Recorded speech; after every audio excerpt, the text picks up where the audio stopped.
Baik teman-teman sekalian, ini waktu yang sangat ditunggu-tunggu oleh sebagian orang karena penampilannya selalu menjadi rating gitu loh.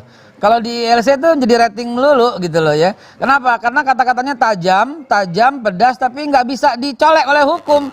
Bukan soal kebal hukum, no beneran. Ini serius. Bukan soal kebal hukum, tapi karena jauh daripada dungu, jauh sekali daripada dungu.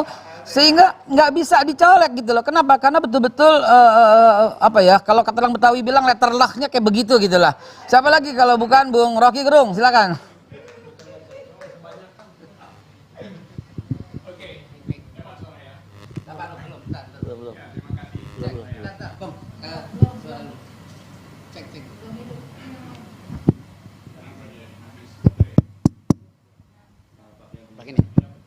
Bukan, karena berbahaya yang bicara. Jadi harus ada masalah dulu sebentar. Ganti baterai. Oke, terima kasih Babe Haikal. Iya, ini ILC juga. Artinya Indonesia lawan Covid. Dan 212 mengawalinya tuh. Nah, sebetulnya kita di sini lengkap pakai protokol kesehatan. Tapi kita tuntut lebih dari itu. Kita ingin ada protokol bernegara. Dan itu yang tidak disiapkan oleh kepala negara tuh. Karena itu kita perlu guru-guru untuk mengajar cara bernegara. Tadi Refli Harun telah mulai itu di bidang hukum. Ihsanuddin Nursi juga adalah guru protokol bernegara di bidang kebijakan ekonomi. Dan seluruh keterangan hari ini menunjukkan bahwa kita sebetulnya ada dalam kecemasan karena protokol bernegara dilanggar sendiri oleh kepala negara tuh. Karena berbagai kebijakan tidak bisa diuji, diselundupkan melalui hukum, diselundupkan melalui kebijakan ekonomi yang tidak punya dasar berpikir. Itu yang disebut sebagai kebijakan negara yang ugal-ugalan. Jadi itu soalnya tuh. Apa itu kebijakan negara ugal-ugalan? Tolong wawancara Ihsanuddin Nursi setelah ini. Apa itu protokol negara? Itu seluruhnya yang diterangkan oleh Habib Rizik tadi. Pak Rizik Sihab menerangkan dengan bagus asal usul kita bernegara dihubungkan dengan problem hari ini. Hal yang seharusnya kita dengar dari istana uraian semacam itu. Ceramah Habib Rizik. Kita ingin agar supaya kekuasaan itu dirawat dengan akal pikiran. Itu poin kita. Nah, karena itu setiap hari kita tuntut kepala negara supaya aktif menghasilkan keadilan. Kan itu dasarnya. Kalau corona itu tidak kasat mata, tentu kita waspada dengan corona karena dia tidak kasat mata. Tapi ketidakadilan itu kasat mata. Dan justru yang punya mata itu menutup mata untuk menghasilkan keadilan. Jadi sekali lagi saya menganggap bahwa kita ada di dalam suasana kecemasan. Tadi Habib Rizik menerangkan bahwa tidak ada yang perlu dicemaskan. Kalau kita punya peradaban persahabatan dengan satu istilah tadi, ukhuwah, yang sifatnya global, antar bangsa, yang di dalam bangsa, dan yang berakar pada agama tuh. Nah, bagaimana mungkin menurunkan baliho-baliho akhlak itu kalau baliho-baliho itu dipasang di langit? Siapa yang mau memanjat langit? Ada satu hal lagi tuh supaya lengkap. Seluruh pikiran hari ini diikuti di YouTube. Ribuan orang ikuti YouTube.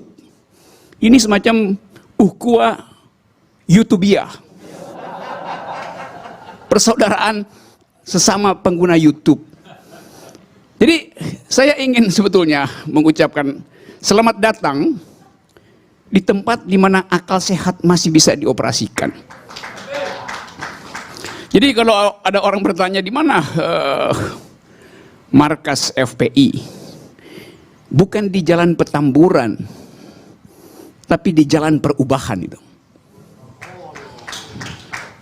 Demikian juga orang tanya di mana tempatnya Gatot Nurmantio, bukan di Menteng tapi juga di Jalan Perubahan. Jadi kita sebetulnya hari ini sedang merintis jalan baru, namanya Jalan Perubahan. Dan saya ingin agar supaya kita tempuh jalan ini dengan cara damai, dan bermartabat. Terima kasih.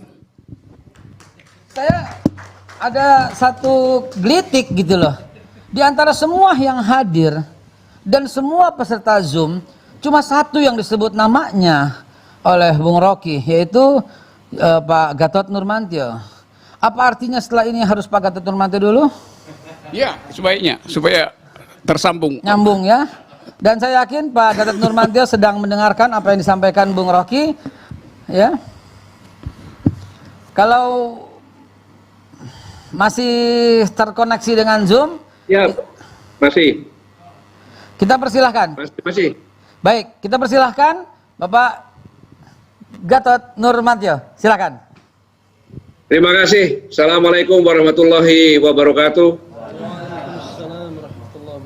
Yang saya hormati, saya banggakan, saya kasihi, saya taati Habib Muhammad Rizik Syihab, beserta para habaib, para alim ulama, para kiai, para tokoh masyarakat. Saya hanya mengatakan alhamdulillahirabbil alamin bahwa saya bisa bergabung di acara yang sangat strategis ini, dan sekaligus saya juga menyampaikan terima kasih karena Habib Rizik berkenan telah mengirim kata suara sambutan dalam peluncuran buku pemikiran Sang Revolusioner yang ditulis oleh Saudara Dr. Syahganda Nainggolan beberapa hari yang lalu. Singkat saja, menarik sekali karena apa yang disampaikan dengan revolusi akhlak ini, saya menyimak apa yang disampaikan oleh Habib Rizik, menggunakan semuanya dengan pisau analisis Pancasila. Saya ulangi, menggunakan pisau analisis Pancasila. Suatu yang sangat luar biasa, yang selama ini didengung-dengungan bahwa syariah Islam segala macam, ternyata revolusi akhlak itu pisau analisisnya ada Pancasila. Tidak bisa dipungkiri lagi bahwa Habib Rizik seorang nasionalis yang mengawal tujuan murni Pancasila seperti yang dilakukan oleh kami, yaitu dengan gerakan moral yang mengawal cita-cita luhur bangsa Indonesia. Itu yang pertama. Tapi saya hanya ingin mengingatkan bahwa pertama kali bangsa ini merdeka yang didengungkan adalah kemerdekaan. Kami bangsa Indonesia menyatakan kemerdekaan.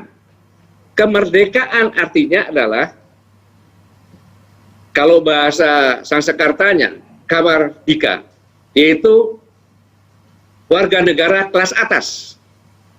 Jadi founding father dan founding mother ini mencanangkan bahwa kita berubah dari bangsa yang dijajah menjadi bangsa yang kelas atas.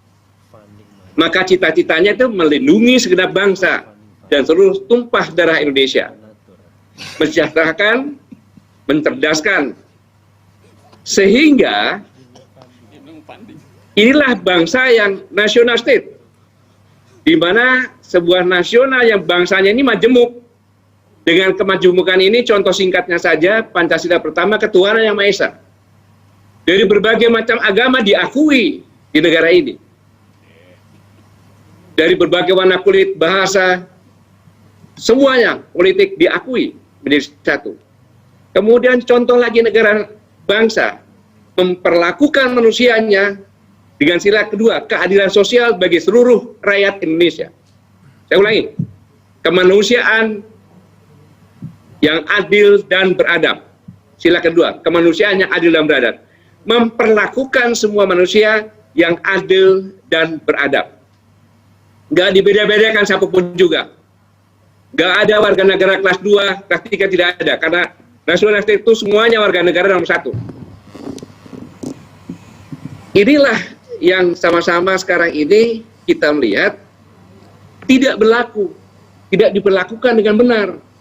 Ada penyimpangan. Dibilang agama tidak boleh berpolitik. Ingat, Undang-Undang Dasar 1945, Pasal 29 ayat 1, bahwa negara berdasarkan ketuhanan yang Maha Esa. Dengan demikian maka, tidak ada dalam keputusan apapun juga, kalau sudah sepakat ketuhanan yang Maha Esa, sebagai orang Islam yang menggunakan agamanya, yang Katolik ya dengan agamanya, karena semuanya adalah agama untuk kebaikan. Ini yang pertama. Dari ini semuanya, kalau akhlak-akhlak kita tidak diperbaiki, kejadian semacam ini terjadi kelas-kelas dalam kehidupan berbangsa rakyatnya. Kita melihat secara gamblang saja, apakah keadilan sudah diperlakukan. Ingat, pemerintah itu adalah menerima mandat dari rakyat, si pemilik kedaulatan tertinggi. Ya.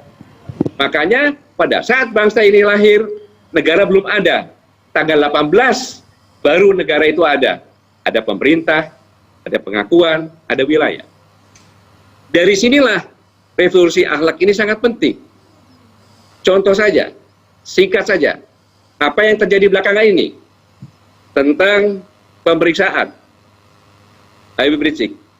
Kalau memang negara ini adil dan benar-benar beradab, maka semua yang kumpulan-kumpulan periksa semuanya. Mantap. Ini contoh saja. Kemudian, contohnya, anggota kami, Saganda Nainggolan, Bang Johur, Bang Anton. Pada saat ditangkap, saya katakan, jangan kasihanilah mereka. Karena mereka bukan pejuang-pejuang karbitan. Dalam briefing-briefing saya katakan, justru yang kita kasihani adalah para penyidik.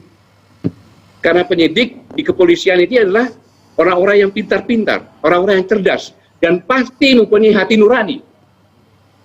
Dia batinnya tersiksa. Karena dia harus melakukan pelanggaran hukum untuk menangkap saudara-saudara kami. Mereka ditangkap tanpa alat bukti 2. Yang pertama. Kemudian mereka harus mengadakan penyidikan. Padahal pimpinannya berdasarkan fakta hukum yang disampaikan oleh Komjen Napoleon Bonaparte bahwa pimpinannya terlibat. Bagaimana perasaan seorang penyidik? Dia punya keluarga begitu pulang, kamu meriksa pimpinanmu juga. Seandainya itu bukan pejabat, begitu dikatakan dia terlibat, pasti ditangkap, diproses. Inilah keadilan. Seandainya Kapolri membebaskan tugasnya dulu pimpinan tersebut untuk diperiksa, itu baru adil. Nah, keadilan ini buktinya apabila tidak dilakukan melaksanakan keadilan sosial bagi seluruh rakyat Indonesia, terbukti sekarang di Papua. Itu masalah keadilan di Papua Barat. Mereka menyatakan Di Sigi. merdeka, Pak Jenderal. Itu karena sudah frustasi. Inilah kalau keadilan ada, tetap mereka dilindungi tiap-tiap manusia, diperlakukan sama secara adil dan beradab. Tidak mungkin itu terjadi. Selama 70 tahun, tidak bisa seperti itu. Nah, Bisa terjadi damai-damai saja. Nah, inilah perlunya revolusi akhlak. ya. Karena sudah parah merubah keburukan jadi kebaikan. Nah, Karena, maaf saya tambahin, manusia-manusia Indonesia adalah manusia-manusia pemberani. Dari Sabang sampai Merauke, semuanya punya senjata. Rencong, keris, badi, dan seterusnya. Hanya bedanya, di barat kecil disembunyikan, semakin ke timur makin dibesarkan. Semua suku punya tarian-tarian. Perang, berarti siap perang. Maka pemberani. Nah itulah, para ulama itu adalah kumpulan-kumpulan orang yang penakut. Maka mencanangkan revolusi akhlak. Karena para ulama sangat takut dengan Tuhan Yang Maha Esa Allah Subhanahu wa Ta'ala. Tetapi sekarang ini, manusia Indonesia ini kalau tidak dikendalikan akhlaknya, jadi pemberani. Tuhan pun berani. Buktinya, baik. bersumpah menjabat biar-biar karena korupsi. Nah inilah perlunya revolusi akhlak, dan saya sangat menghormati acara ini karena menggagas tema yang sangat penting, revolusi Terima kasih. akhlak. Sebuah gagasan yang sejalan dengan kami Nah, yang melaksanakan gerakan moral. nah, Saya pikir kita perlu sama-sama dukung, bersinergi semua komponen bangsa amin. untuk tujuan yang sama, mengawal cita-cita bangsa. Terima kasih. Wassalamualaikum Terima warahmatullahi kasih Jenderal. wabarakatuh. Terima kasih Jenderal. Berkali-kali Pak Jenderal Gatot Nurmantio mengatakan revolusi akhlak, revolusi akhlak. Ini sepertinya sudah menjadi konsensus nasional bahwa revolusi akhlak adalah implementasi dari sila-sila Pancasila.